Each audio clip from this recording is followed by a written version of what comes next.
This is Colin, Chief Technology Officer for Microsoft State and Local Government in DC at the SMILE, downtown DC, in Washington DC, at the SMILE conference.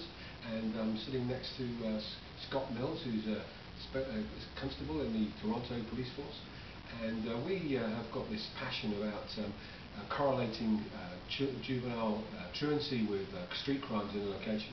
And Scott has done some great work in this space, and I'd love Scott to actually put out a record for us. Well, what we did, Colin, first off, it's a pleasure to meet you. It's an honor to speak with you here today. We did something in Toronto called Project Internet-Truancy, where we got some extra officers to work during school hours, and we would go out on bicycles and uniforms, and we'd patrol the areas, and we'd find kids that were doing minor delinquency, things like smoking a joint or doing some illegal tagging of graffiti or something like that, and we'd bring them back into school.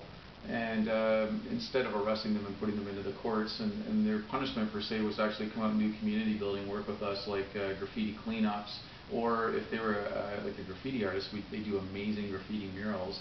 And then that just led to doing other things like with BMX bikes and things like that. We got a freestyle BMX park, and it just built a lot of trust. And where the internet part came in, and why it's so exciting to talk to somebody from Microsoft about this, is we would check the kids' internet use, not as spies or what the kids call creepers. We would say, where are you at in social media, like sites like Facebook, YouTube, any site where the kids are active on. And we'd sit down and we'd go through their privacy settings. We'd go through risks for identity theft, risks of posts that were improper, that would cause them potentially safety issues, like posting gang signs and things like that. And we just mentor them about positive online usage of the internet, and then we'd become friends with them in their realm of social media.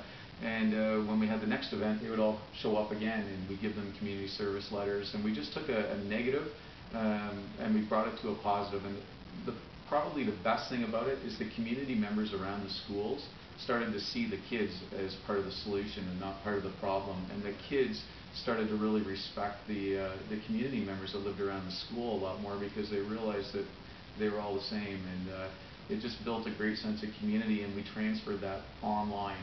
And we actually prevented a school shooting because we saw some kids posts online about what they were planning to do, and we were able to stop it. And so we stopped kids from committing suicide because we saw what they were saying at the right time and did interventions, and it was just amazing. Bullying and stuff as well. Right? Bullying is a huge thing. I've done a lot of work with gangs, and all these youth gangs say that the #1 reason why they started is because they're being bullied.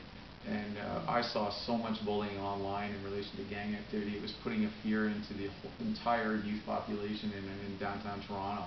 And so we just decided putting kids in handcuffs and dragging them into courts wasn't the way, and that we needed to use our police services in a different, more productive way, and make these kids community builders. So take the negative, make it into a positive, transfer it online, and create those relationships. What were some of the issues internally making this happen? The issues was manpower. It's traditionally all allocated to reactive policing, arrests, and cleaning up the mess. And so we had to change it from a reactive perspective to a proactive perspective.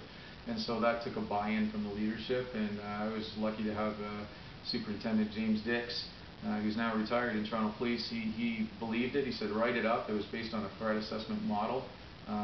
With traditional things like truancy, and we just added the internet into it and called it Project Internet-Truancy. And once we got the resources allocated, and we were in the busiest, probably the busiest policing district in all of Canada, number 14 Division Toronto Police, and he gave us 5 extra officers to work on that.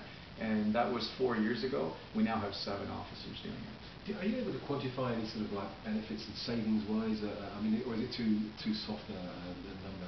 It's really tough to quantify. You really have to measure it in a qualitative analysis, and there are ways to measure that.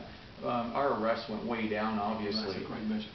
So there was less work for lawyers and judges in courts, but the kids, there's more work for educators in the schools, and to me, that's success. And of course, if you can stop one kid from ruining his life at an early age from a mistake, then that's a good thing as well, right? It's a great thing, and I'm still in contact with a lot of those kids 5-6 years later, and they're productive and good. Well, Scott, thank you very much for your time. I appreciate it. Pleasure to talk with you, Colin.